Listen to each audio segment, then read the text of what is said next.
So, hello everyone, and welcome to Wise IAS, your true companion in UPSC preparations.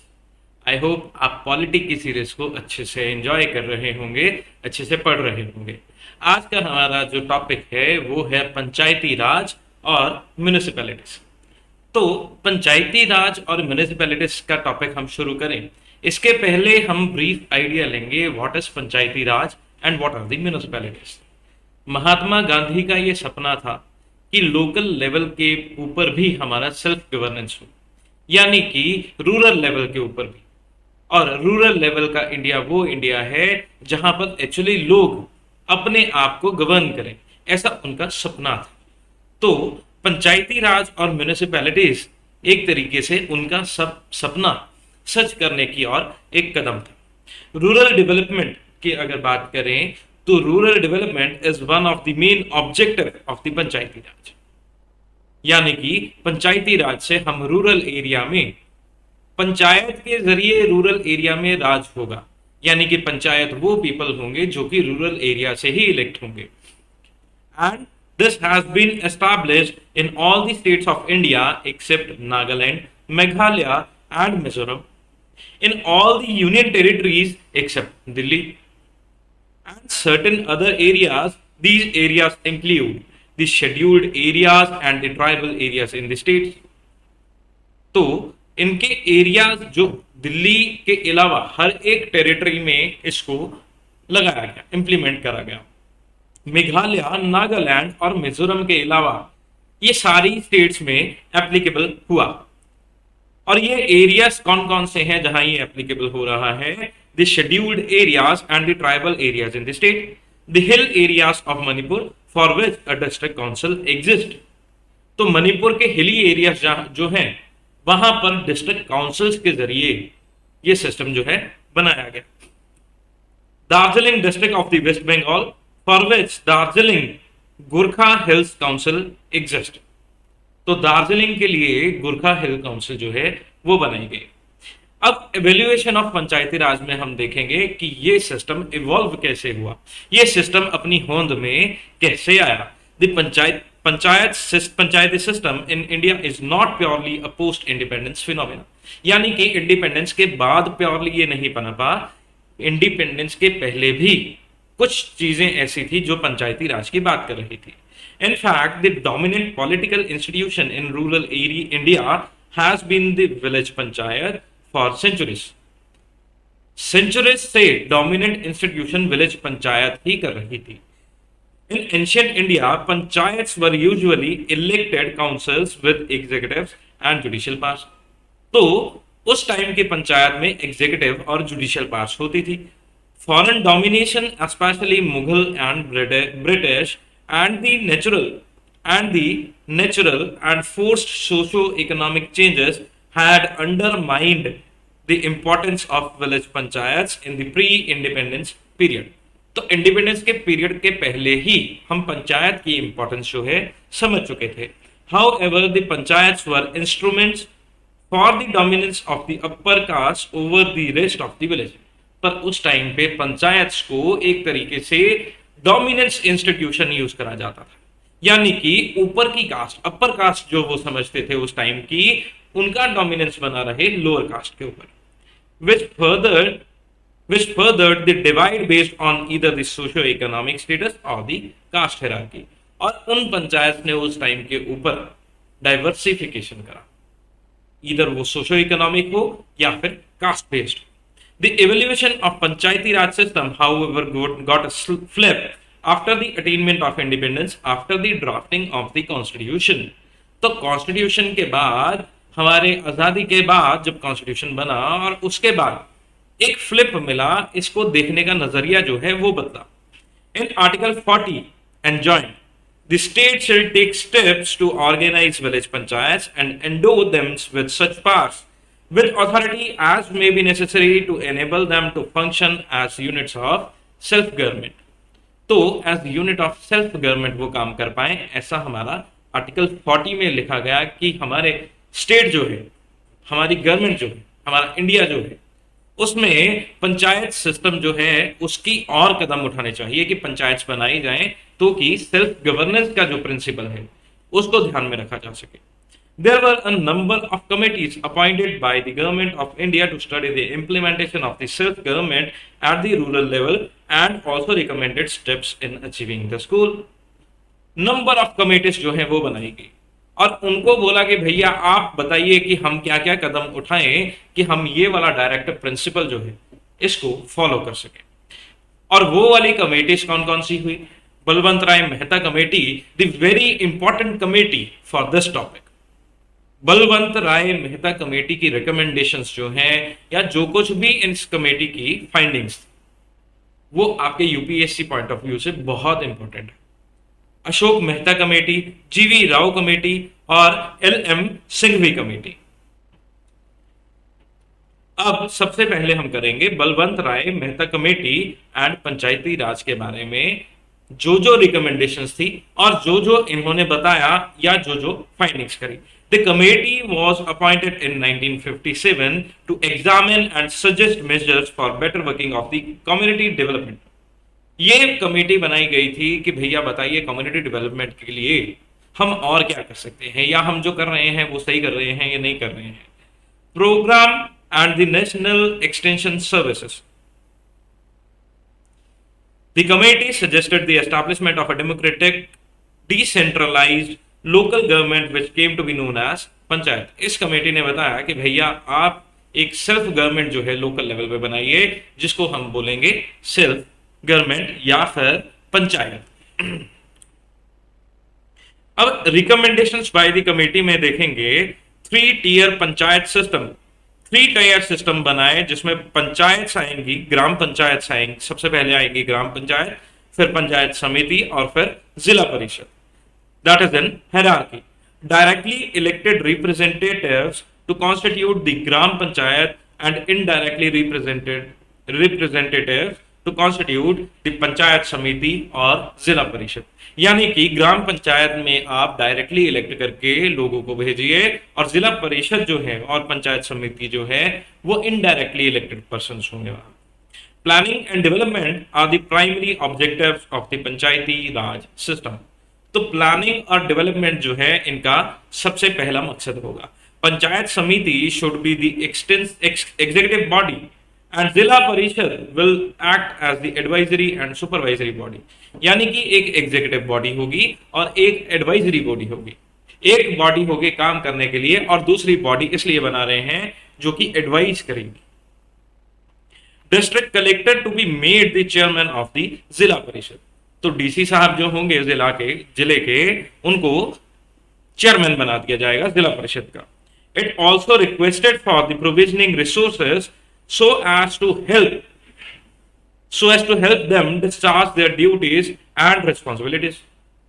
तो इन्होंने provisioning of resources यानी कि उनके लिए रिसोर्सेज डालने के लिए उनके लिए प्रोविजंस बनाए कि उनको रिसोर्सेज, उनको जो सामान चाहिए काम करने के लिए, ऑफिस चाहिए, मान लीजिए ऑफिस टेबल चाहिए, तो उनके लिए प्रोविजनिंग बनाए ताकि वो ढंग से काम कर सके। The Balwant Rai Mehta Committee further revitalized the development of panchayats in the country। तो इन्होंने बोला कि भैया पंचायत की बहुत ज्यादा इंपॉर्टेंस है और हमें वो अपनी कंट्री में लानी ही चाहिए। The report recommended that the Panchayati Raj institutions can play a substantial role in community development। Community development में उनका बहुत इंपॉर्टेंट रोल होगा। Programmes throughout the country. The objective of panchayat this was the democratic decentralisation through the effective participation of locals with the help of well planned programmes. तो locals की help लेके well planned programme की help से हम community development achieve करेंगे। Even the then prime minister of India Pandit Jawaharlal Nehru defended the panchayat system by saying, तो उन्होंने क्या बोला, authority and power must be given to the people in the villages. यानी कि authority as well as power it should be given to the people in the villages. Let us give power to the panchayats. तो people को power देने के लिए, authority देने के लिए हम वो पावर अगर पंचायत को दे दें, पंचायत तो इलेक्टेड रिप्रेजेंटेटिव्स की होगी लोगों द्वारा इलेक्टेड रिप्रेजेंटेटिव्स की पंचायत होगी। अब अगर हम पंचायत को पावर देते हैं तो डायरेक्टली वहां के लोकल लोगों को पावर मिल जाएगी। अब आइए अशोक मेहता कमेटी ने पंचायती राज के ऊपर क्या क्या कहा। The committee was appointed in 1977 to suggest measures to review and strengthen the declining Panchayati Raj system in India. इस कमेटी ने क्या क्या रिकमेंड करा? The 3 tier system should be replaced with the 2 tier system, Zila Parishad district level पे and the Mandal Panchayat a group of villages के लिए।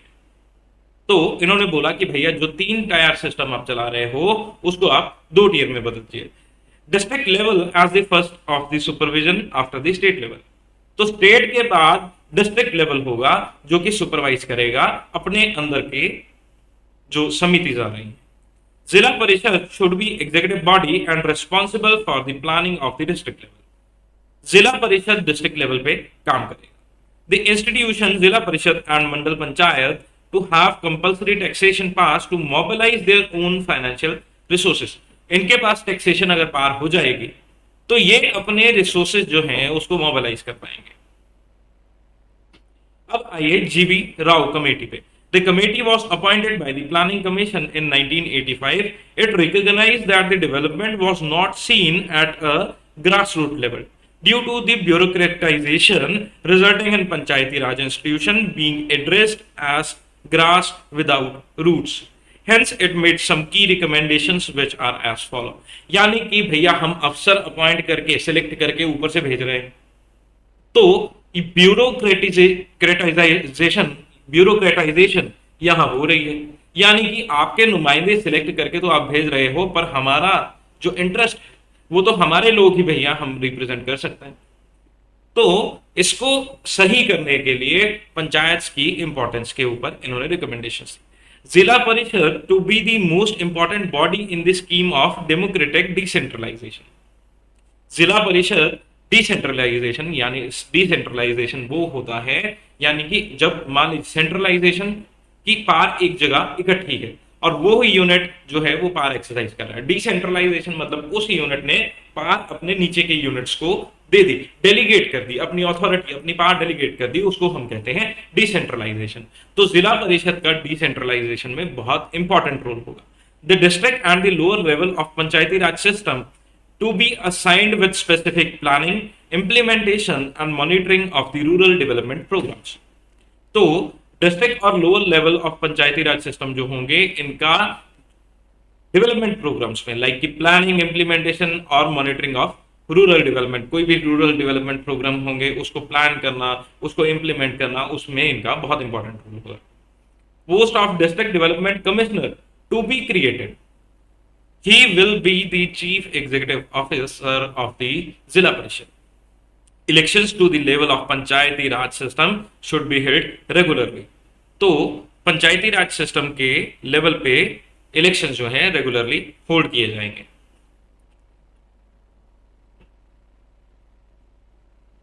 Next is your LM Singhvi committee.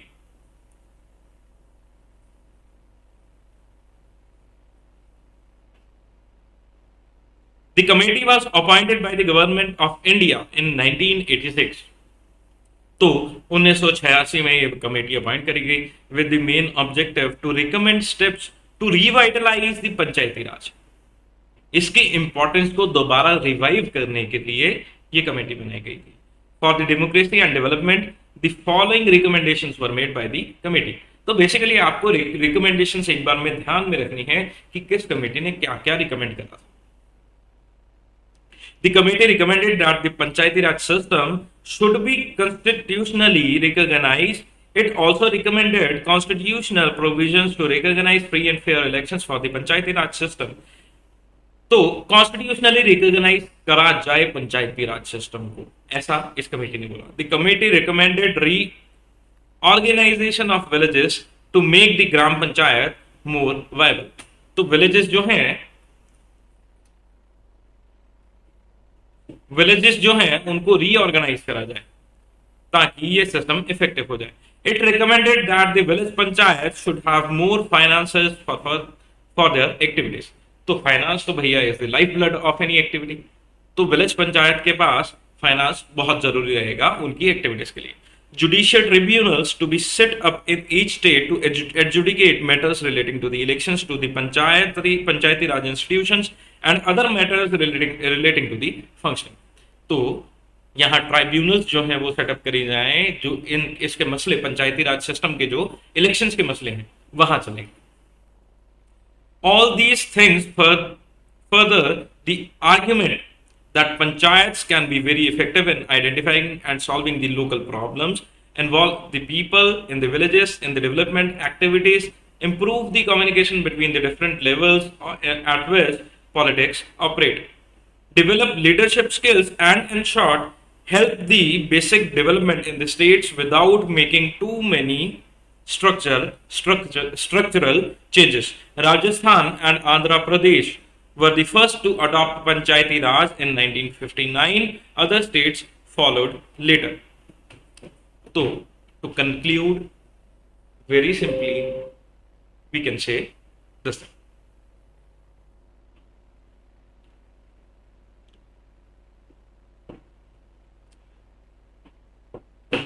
Though there are variations among states, there are some features that are common.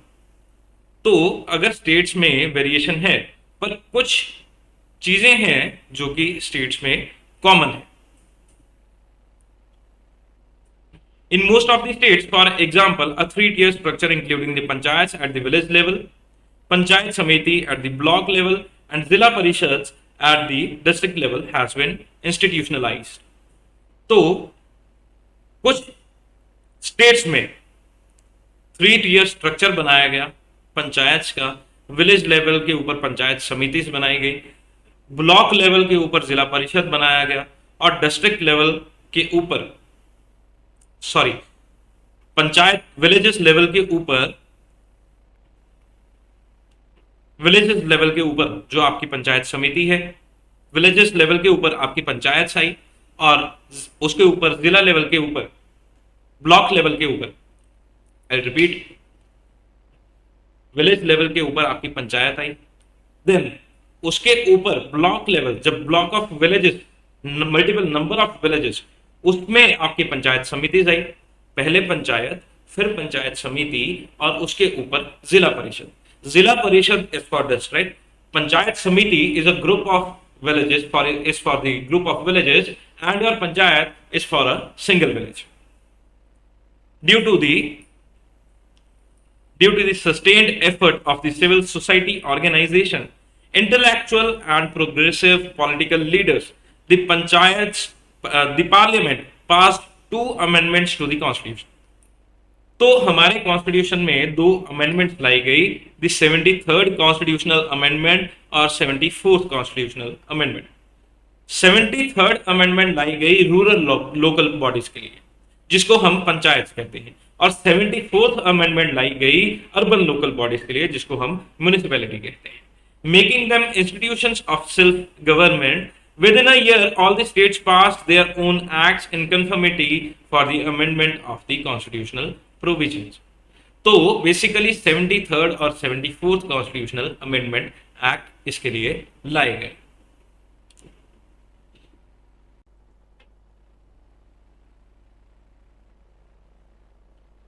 तो 73rd और 74th constitutional amendment लाई गई पंचायत और municipalities की provisions को constitution में लाने के लिए.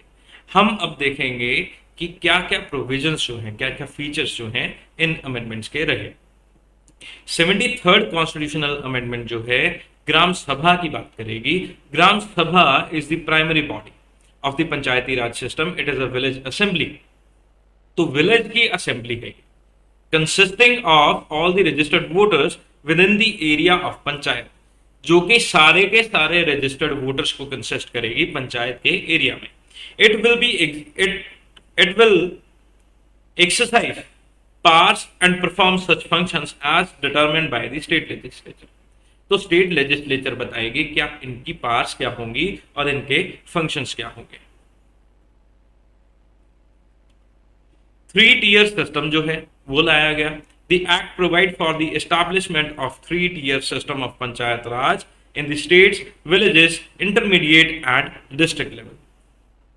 States with a population of less than 20 lakh may not constitute the intermediate level. तो 20 लाख से कम जिस स्टेट की पॉपुलेशन है वहां इंटरमीडिएट लेवल नहीं होगा. 73rd constitutional amendment of 1992. तो इसके बारे में अगर हम डिटेल में बात करें तो बहुत सारी चीजें लाई गई. यहां मैंने लिस्ट करी हैं कुछ इंपॉर्टेंट चीजें जिसको आप रेफर करेंगे. Elections of the member and chairperson.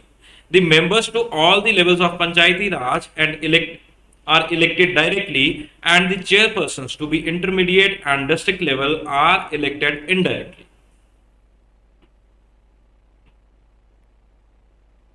तो चेयरपर्सन इंटरमीडिएट और डिस्ट्रिक्ट लेवल के हैं, ये इनडायरेक्टली इलेक्ट होंगे. बाकी सारे लेवल पंचायती राज के मेंबर्स जो हैं वो डायरेक्टली इलेक्ट होंगे. इनडायरेक्टली इलेक्ट कौन करेगा? इनडायरेक्टली इलेक्ट करेंगे डायरेक्टली इलेक्टेड मेंबर्स.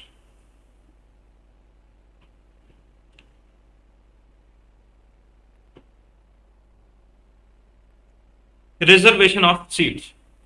एससी और एसटी के लिए reservation to be provided to all the 3 tiers in accordance with the population percentage. Women के लिए not less than 1/3 of the total number of the seats to be reserved for women. Further, not less than 1/3 of the total number of office for the chairperson at all the levels of the panchayat to be reserved for women.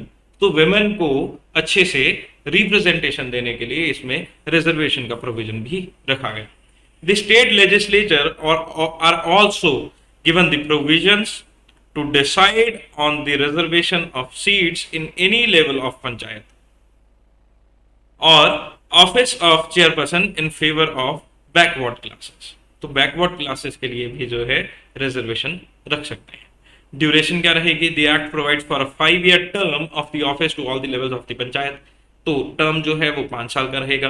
However, the panchayat can be dissolved before the completion of the term, but fresh elections to constitute the new panchayat shall be completed before the expiry of 5-year duration. तो 5 साल खत्म होने से पहले elections जो हैं वो करा दिए जाएंगे. In case of dissolution before the expiry of a period of 6 months from the date of its dissolution. अगर पंचायत डिसॉल्व हो गई है तो प्री मैच्योर डिसोल्यूशन जो हुआ 5 साल से पहले, तो 6 महीनों के अंदर अंदर जो है इलेक्शंस करा दिए जाएंगे. डिस्क्वालिफिकेशन की बात करें तो पर्सन्स जो इलेक्ट किए जा सकते हैं उनकी डिस्क्वालिफिकेशंस क्या होंगी?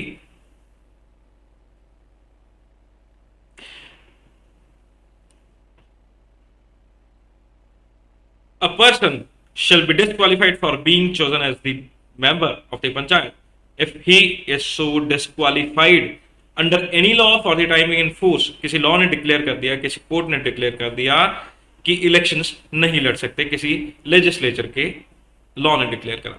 Under any law made by the state legislature, however, no person shall be disqualified on the ground that he is less than 25 साल की as if he has attained the age of 21 years. तो 25 साल की कम की as की disqualification operate नहीं होगी अगर उस इंसान ने 21 साल की एज कंप्लीट कर ली. Further, all questions relating to the disqualifications shall be referred to the authority determined by the state legislature. तो डिस्क्वालिफिकेशन को डिसाइड करने के लिए स्टेट लेजिस्लेचर जो है अथॉरिटी अपॉइंट करेगी. स्टेट इलेक्शन कमीशन का रूल क्या रहेगा? The commission is responsible for the superintendence, direction and control of the preparation of electoral rules and conducting elections for the panchayat. तो स्टेट इलेक्शन कमीशन जो है वो like assembly ये elections conduct कराएगी. The state legislature may make provisions with respect to all the matters relating to the elections to the panchayat. तो elections panchayat के elections के लिए स्टेट लेजिस्लेचर लॉ बना सकती है. Powers and functions. The state legislature may endue the panchayats with such powers and authority as may be necessary to enable them to function as institution of self-government. State legislature इनको powers और functions दे सकती है इनको properly काम कराने के लिए. Such a scheme may contain provision relating to the gram panchayat work with respect to the preparation of plans for economic development and social justice. Economic development और social justice के लिए provisions जो हैं बनाई जा सकती है. The implementation of schemes for economic development and social justice as may be entrusted to them, including those in relation to the 29 matters listed in the 11th schedule. तो 11th schedule के matters के लिए जो है वो पास दी जा सकती है. Finances. The state legislature may authorise a panchayat to levy, वो टैक्स लगा सकते हैं, कलेक्ट कर सकते हैं अप्रोप्रिएट टैक्सेस को, ड्यूटीज, टोल्स एंड फीस पर स्टेट लेजिस्लेचर वो ऑथराइज करेगी. उसके बाद assign to a panchayat taxes, duties, tolls और fees levied and collected by the state government. Taxes लगा रही है, इकट्ठा कर रही है स्टेट गवर्नमेंट, उसको स्टेट गवर्नमेंट जो है पंचायत को असाइन कर सकती है कि ये भैया आपके लिए. Provide for making grants in aid to the panchayat from the consolidated fund of the state, panchayat को ग्रांट्स दी जा सकती हैं. Provide for the constitution of funds for crediting all money of the panchayat, तो पंचायत का सारा पैसा क्रेडिट करने के लिए एक फंड बना सकते हैं. Finance commission. The state finance commission reviews the financial position of panchayats, provides recommendations for the necessary steps to be taken to supplement resources to the panchayat. State finance commission जो है वो financial check रखेगा कि भैया ये काम सही कर रहे हैं, अगर सही नहीं कर रहे हैं तो सही कैसे करेंगे, right. Audit of account. State legislature may make the provisions for the maintenance and audit of the panchayat account, तो इनके अकाउंट के ऑडिट के लिए स्टेट लेजिस्लेचर जो है रूल्स बना सकती है. Application to UTs. The president may direct the provision of the act to be applied to any UT subject to exceptions and modifications he specifies. तो इसकी सारी प्रोविजंस जो हैं यूटीज पे भी लागू करी जा सकती है उन मॉडिफिकेशंस के साथ जो कि प्रेसिडेंट बताएंगे. Exempted states and areas. The act does not apply to states of Nagaland, Meghalaya, Mizoram and certain other areas. These areas include, ये हम पहले भी डिस्कस कर चुके हैं, right? तो same is repeated here to maintain the continuity. However, Parliament can extend this part to these areas subject to the exceptions and modifications it specifies. Thus, the PESA Act was enacted. तो इसके लिए parliament ने पेसा act जो है वो लागू किया. उसकी पेसा एक्ट को भी हम डिटेल में पढ़ेंगे यहाँ. Continuance of existing law. All the state laws relating to the panchayat shall continue to be enforce until the expiry of 1 year from the commencement of this act. तो पहले जो लॉ चल रहे हैं भैया वो चलेंगे एक साथ, right. In other words, the states have to adopt the new Panchayati Raj system based on the act within the maximum period of 1 year. From 24 अप्रैल 1993 से लेकर एक साल तक स्टेट्स को ये मंजूर करना ही पड़ेगा और नए लॉ लाने पड़ेंगे. Which was the date of the commencement of the act. However, all the panchayats existing immediately before the commencement of the act shall continue till the expiry of their term unless dissolved by the state legislature or sooner. तो जो पंचायत पहले से काम कर रही हैं भैया वो अपना 5 साल का पीरियड पूरा करेंगे या जो भी टाइम उनको दिया गया वो पूरा करेंगे, या फिर स्टेट लेजिस्लेचर उसको डिसॉल्व ना कर दे तब तक. Bar on the interference of the court. The act bars the court from interfering in the electoral matters of panchayats. It declares that the validity of any law relating to the delimitation of the constituencies or the allotment of seats to such constituencies cannot be questioned in the court. It further lays down that no election to the any panchayat is to be questioned except by the election petition presented to such authority and such manner as provided by the state legislature. तो courts की interference इसमें खत्म कर दी किसी भी चीज के लिए, इलेक्शन से रिलेटेड किसी भी चीज के लिए. उसके लिए हम एक स्पेशल बॉडी बनाएंगे भैया, इलेक्शन पिटीशन आप वहां डालिए और ये सारे मैटर्स वहीं जाएंगे.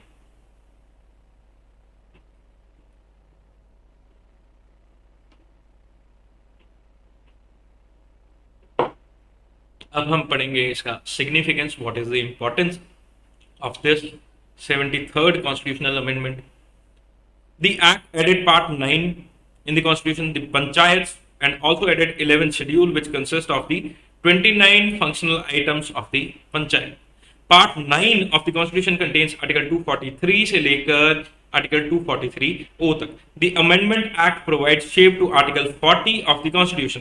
डीपीएसपी जो हमारा आर्टिकल 40 में दिया गया था, which directs the state to organize the village panchayats and provide them powers and authority so that they can function as self government। तो गांधी जी के इस सपने को साकार किया गया।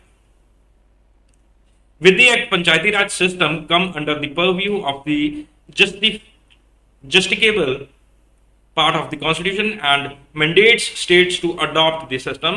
Further, the election process in the Panchayati Raj institution will be held independent of the state governments will। The act has two parts, compulsory and voluntarily। Compulsory part के अंदर provisions must be added to the state laws, which include the creation of the new Panchayati Raj system। Voluntary part में, on the other hand, is the discretion of the state government। The act is very significant step in creating democratic institution at the grassroots। तो villages के लिए, हमारे grass root level के लिए, grass root level क्योंकि villages को हम सबसे नीचे समझते हैं और जब गवर्नेंस वहीं से शुरू हो जाएगी तो डेमोक्रेसी की स्पिरिट जो है वो बरकरार रहेगी। The act has transformed the representative democracy into participatory democracy। तो रिप्रेजेंटेटिव डेमोक्रेसी को पार्टिसिपेटरी डेमोक्रेसी में इसलिए बदला गया। पहले हम नुमाइंदे चुन रहे थे और वो जाके हमें रूल कर रहे थे, अब हम अपने आप को खुद रूल कर रहे हैं, सेल्फ गवर्नेंस हो गया। अब बारी आती है हमारे पेसा एक्ट की। पेसा एक्ट जो है provisions of the panchayat extension to scheduled areas act, इसको बोला जाता है।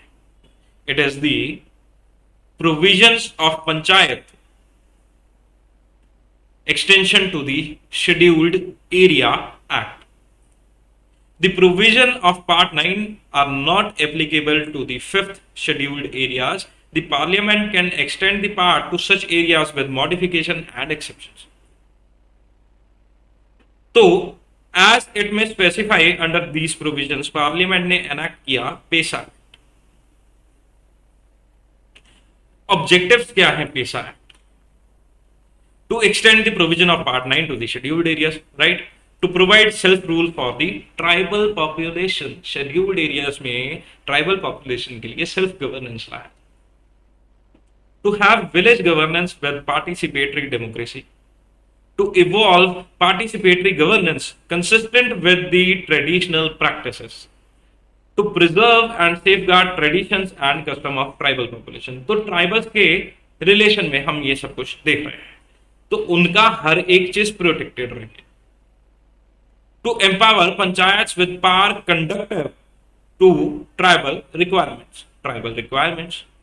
To prevent panchayat at higher level from assuming powers and authority of panchayat at lower level. यानी कि जो हायर लेवल की पंचायत है वो लोअर लेवल की पंचायत की पावर को खा ना जाए। Next is the challenges associated with the PRI system। lack of effective devolution। तो devolution ऑफ पावर जो हुई, जो डिसेंट्रलाइजेशन ऑफ पावर्स हुई, ये भैया ढंग से नहीं। जो डिसेंट्रलाइजेशन ऑफ पावर्स हुई ये भैया ढंग से नहीं हुई। तो लैक ऑफ इफेक्टिव डेवोल्यूशन जो है ये हमारा पीआरआई का एक ड्रॉबैक है या फिर चैलेंज है जो कि हमें फेस करना पड़ रहा है। इसके बाद अगला है इनसफिशिएंट ग्रांट्स और फंड्स। तो इनके पास काम करने के लिए भैया पैसा ही नहीं। जब इनके पास पैसा होगा तभी तो ये ढंग से काम कर पाएंगे। There is insufficiency in funds, there is insufficiency in grants. कुछ पंचायत को जानबूझ के पैसा नहीं दिया जाता ताकि वो सक्सेस ना कर पाए और वो अपना काम ढंग से ना कर पाए। तो इनसफिशिएंसी ऑफ ग्रांट्स और इनसफिशिएंसी ऑफ फंड्स जो है ये हमारा एक मेजर चैलेंज है। There is no scale on which the grants or the funds are to be measured and to be distributed between the panchayats। Issue of sarpanch pati। तो सरपंच पति की जो पोस्ट है, इसको लेकर बहुत इशू रहता है। इंफ्रास्ट्रक्चरल चैलेंजेस, पंचायत तो बना दी पर इनके पास इंफ्रास्ट्रक्चर नहीं है, तो भैया ये काम कैसे करेंगे। लैक ऑफ सपोर्ट स्टाफ, अब भैया इंफ्रास्ट्रक्चर नहीं है तो सपोर्ट स्टाफ को कहां बिठाओगे। सपोर्ट स्टाफ अगर इंफ्रास्ट्रक्चर है भी तो सपोर्ट स्टाफ नहीं है, अगर सपोर्ट स्टाफ है तो हमारे पास फंड्स नहीं है उनको पैसा देने के लिए। Lack of convergence of various government programmes, तो जो वेरियस गवर्नमेंट प्रोग्राम्स हैं वो they are not in line, they are not parallel to the panchayat programme, right. तो हमारे पास आगे का रास्ता क्या है। The need of the hour is to bring about a holistic change in the lives of the beneficiaries among the villages by uplifting their socio-economic and health status, though effective linkages through community, governmental, and other developmental agencies. Government should take remedial action in the interest of democracy, social inclusion, और cooperative federalism. तो ये जो मोटी मोटी terms हैं, ये भैया ऐसी टर्म्स हैं जो आपकी हर एक चीज में वे फॉरवर्ड के तरीके से, लगभग हर एक चीज में वे फॉरवर्ड के तरीके से आपकी मदद करें। तो people's demand for the sustainable decentralisation and advocacy should focus on a decentralisation agenda. तो डिसेंट्रलाइजेशन ऑफ पावर जब होगी, डिवोल्यूशन ऑफ पावर जब होगी, the framework needs to be evolved to accommodate the demand for decentralization। तो एक framework ऐसा बनाया जाए जिसमें डिसेंट्रलाइजेशन ऑफ पावर्स ढंग से हो। It is important to have clarity in the assignment of functions, and local government should have clear and independent sources of the finance। तो हमारे लोकल गवर्नमेंट के पास जो है वो इंडिपेंडेंट सोर्स ऑफ फाइनेंस जब तक नहीं होगा तब तक वो काम कैसे करेंगे। तो आज का अगला टॉपिक हमारा है municipalities.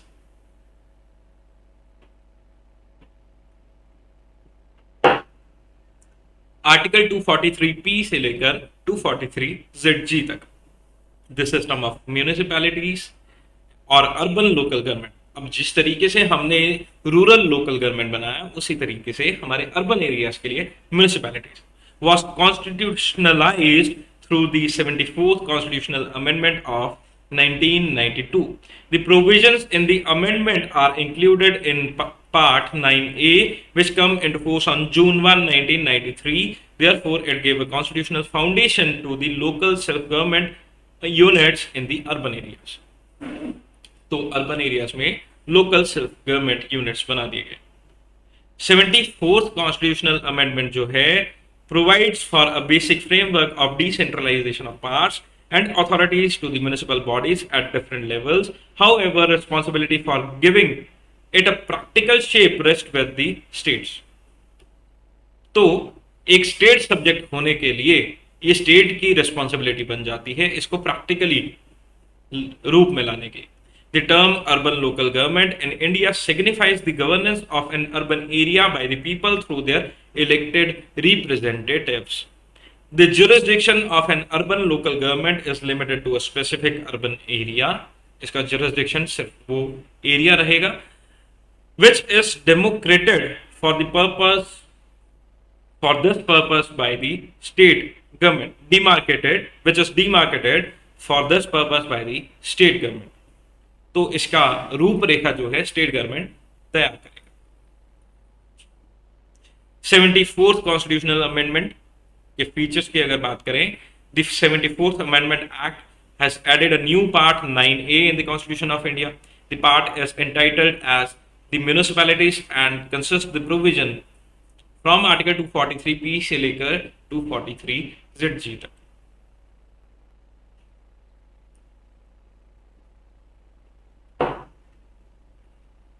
Additionally, the Act also added a new 12th schedule in the Constitution. This schedule consists 18 functional items of the municipalities. The Act has brought municipalities under the purview of the justicable part of the Constitution. तो Constitution का part बनाया गया। In other words, state governments are under the constitutional obligation to adopt the new system of municipalities in accordance with the provision of Article 243 Q. Article 243 ने Q ने states को mandate कर दिया कि भैया आपको लॉ बनाने हैं म्यूनिसिपैलिटीज को लागू करने के लिए. The act aims at revitalizing and strengthening the urban government so that they can function effectively as units of local government. Historical background. This word is written in the point first. The historical background word is for the point number 2. So, the act aims at revitalizing and strengthening the urban government so that they can function effectively as the units of local government. तो urban local government के तरीके से वो अच्छे से काम कर पाए, इसलिए ये प्रोविजंस बनाई गई. अब हिस्टोरिकल बैकग्राउंड की बात करें, 1989 में Rajiv Gandhi government introduced the 65th constitutional amendment bill, Nagar Palika bill जिसको कहा जाता है लोकसभा में. The bill aimed at strengthening and revamping the municipal bodies by conferring constitutional status on them. Although the bill was passed in the Lok Sabha, it was defeated in the Rajya Sabha on October 1989 and hence ये bill lapse हो गया. The National Front Government, VP Singh की जो national front government थी, introduced the revised Nagarpalika bill in Lok Sabha again in September 1990. However, the bill was not passed and finally lapsed due to the dissolution of the Lok Sabha. PV Narasimha Rao government also introduced the modified municipalities bill in the Lok Sabha in September 1991. It finally emerged as the 74th Constitutional Amendment Act of 1992 and came into force on June 1, 1993. So the history of any bill is also very much important. Significance की बात करें, towns and cities contribute substantially to the economic development of the country. तो towns और cities में self government लाना बहुत जरूरी है. These urban centers also play an important support role in the development of rural hinterland. तो basically urban area का develop होगा तभी तो वो रूरल एरिया को डेवलपमेंट करने में हेल्प करेगा. To keep the economic transformation in line with needs and realities at the grassroots level, it is necessary that the people and the representatives are fully involved in the planning and implementation of program at the local level. तो सही development तो तभी होगी जब local लोगों को अपनी planning के लिए उनके ही द्वारा उसमें शामिल किया जाए. If democracy in parliament and state legislature is to remain strong and stable, its roots must reach towns and villages and the cities where the people live. तो एक connection to the deep level, to the depth, एक connection बनाने के लिए legislature का और parliament का, this was very much important. और आप इस चीज को कभी भी नोटिस कीजिएगा, अगर एक political party, I am not naming any of the political party, तो अगर एक पॉलिटिकल पार्टी सेंटर में इन पावर है और वही स्टेट में है और वही आपके लोकल लेवल पे, तो उस एरिया का डेवलपमेंट इतना बिंदास होगा आप अंदाजा नहीं लगा सकते. अब फीचर्स की बात करें, कॉन्स्टिट्यूशन ऑफ म्युनिसिपैलिटीज आया सबसे पहले 74th अमेंडमेंट में. The act provides for the constitution of 3 types of municipalities depending upon the size and area in the every state. Nagar Panchayat बनाया for an area in transition from rural to urban area. Municipal council बनाया for a smaller urban area. Municipal corporation बनाया for a larger urban area. Features of the 74th amendment में बहुत सारी चीजें आएंगी, पर हमने कुछ इंपॉर्टेंट यहाँ लिस्ट करी हैं. इट इज सफिशिएंट कि आप सिर्फ इतनी ही चीजें पढ़ें और these are the only important things. Composition of municipalities, the seat shall be filled by direct election. For this purpose, each municipal area will be divided into territorial constituencies to be known as ward.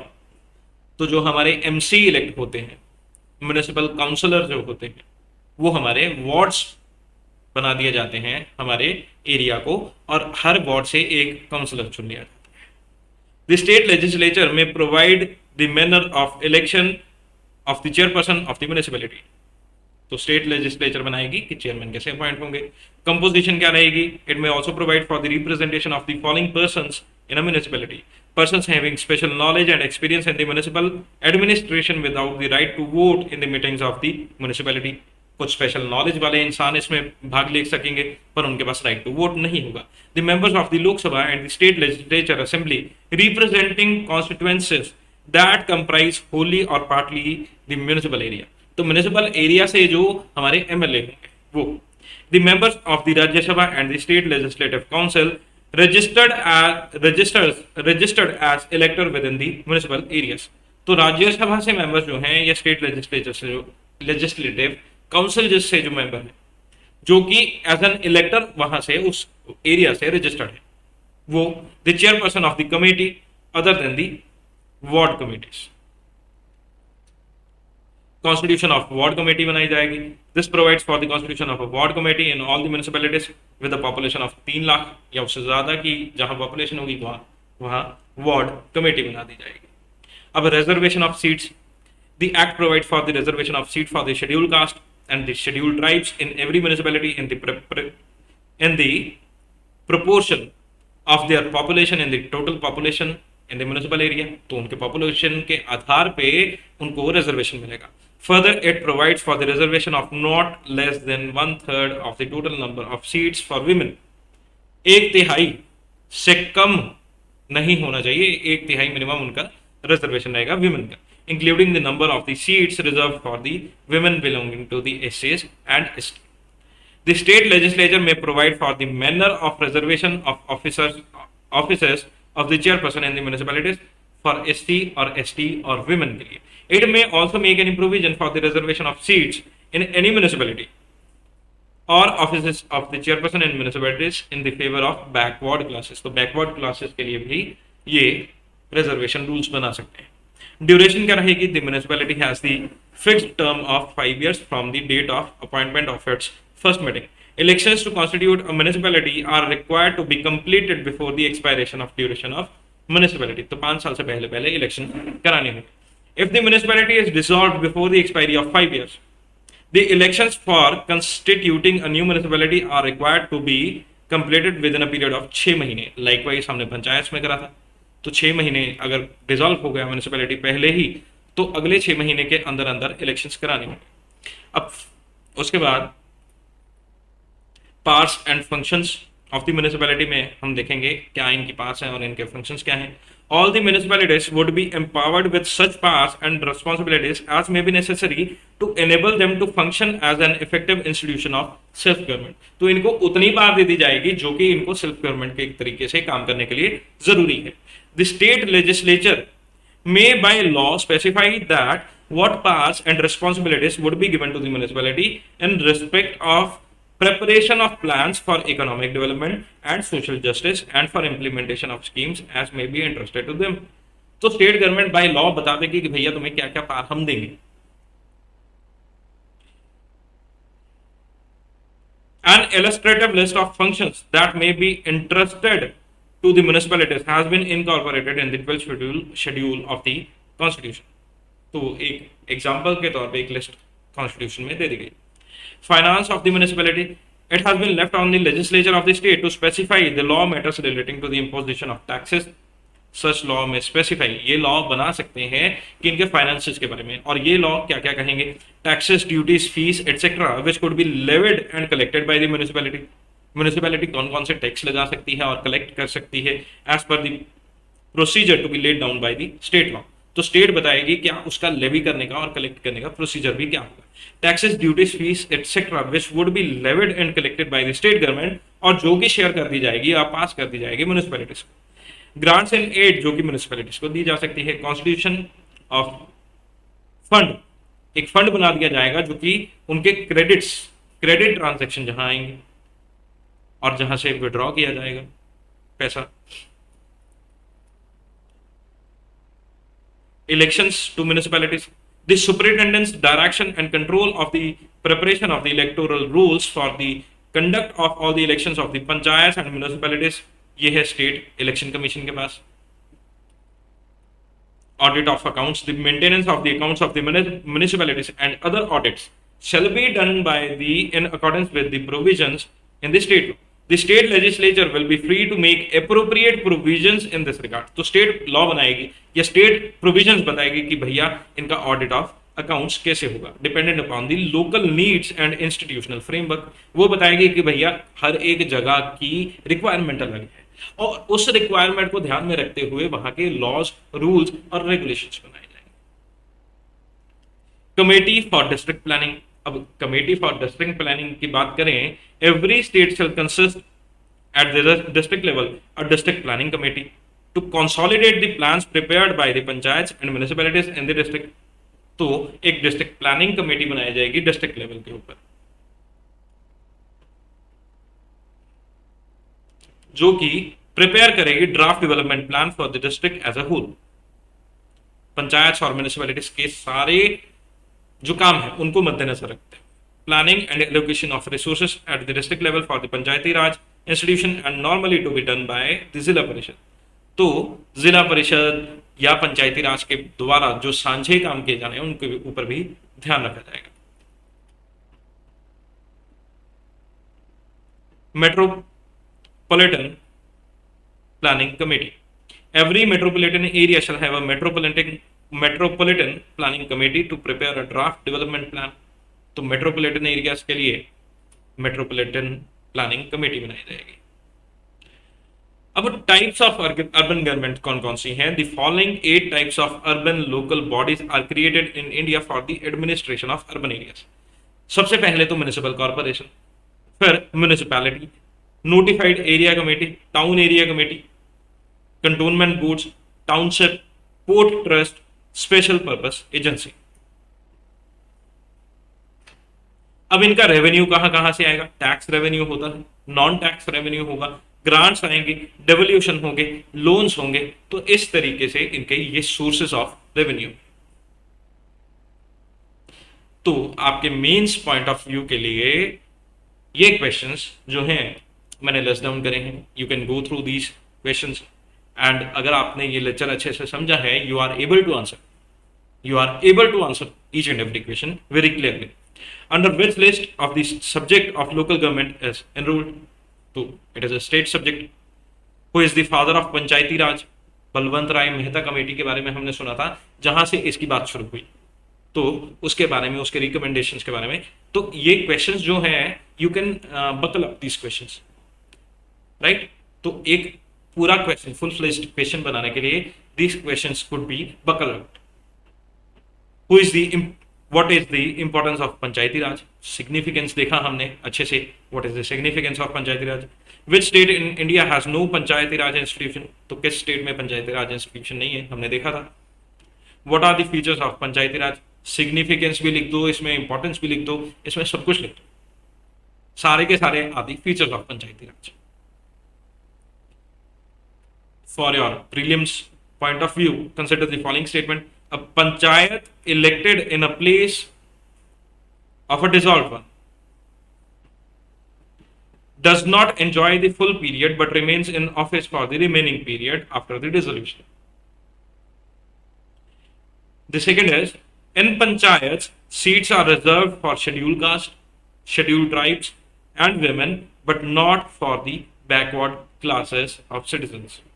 Which of the statement given above is are correct? तो try to answer this question. हमने detail में इसको discuss करा था, तो I will be discussing this question again.